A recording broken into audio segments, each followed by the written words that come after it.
Welcome to the board game fiesta. We'll tell you about the latest game that we have found. You'll love it! You want to know what happens when somebody whose only background in gaming is Parcheesi and dominoes, and then they play one of my games? Let's find out.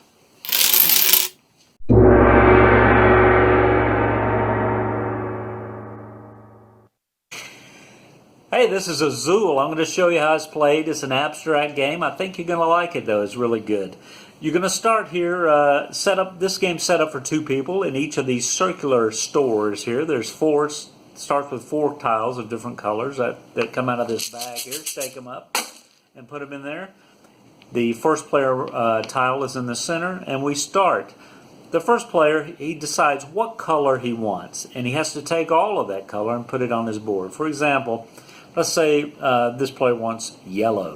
He takes the yellow tile, the rest go in the center, okay? And the yellow tile is placed here on the space, the blank space is here to the left of the board, okay? Next player decides he has an option to take a color from these circular stores or a color from the center of the board. If he takes them from the center, let's say I take these 2 blue, and if this is the first time a player has taken from the center, he takes the first player marker and it goes down to the bottom. Any tiles that fall down to this bottom row here are going to be minus. Bad news for you. Minus points. Okay? Next player goes. Let's say he wants these 2 red. Okay? He takes the 2 red from the center, the rest go in the center, and he puts these here on his board. And this continues back and forth like this till all the tiles are gone from the center and these circular stores. Okay? Then we score. For example, this player here would score. He would move this over to this side on the yellow spot, and he would score 1 point. Okay? Then you take the rightmost tile from the next row, move it over to this row on the red spot, and he would score 1 point. That was probably a bad move. What you're trying to do is get these together so you can score more points. This one goes out of the game. What happens is if you get this blue tile, for example, here, you would score 2 points for each adjacent in the column and across the row. And you keep score here with this black cube. It moves across for each point you get. And like I said, points, tiles that can't fit on your rows fall down to this minus row here, and these are negative, and the more you have, the more negative points you get. You continue like that. The next round you'll shake up the bag and pull out 4 new tiles for each circular store, okay? And then you continue like this. The game's over when one player has a complete row anywhere across the right side of the board here, okay? Then you make a final scoring. For each row you get 2 points. For each vertical column you get 7 points. And if you get 5 of the color of tile over here, you get 10 points. For example, 5 red would get you 10 points. Most points wins the game.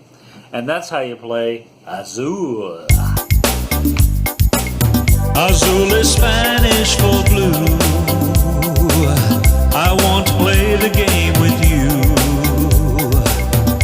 Won't you sit down a while, play a little tile, just me and you. AZUL is Spanish for blue. Don't know what I'm gonna do. I see you got yourself a row. Oh no, here we go.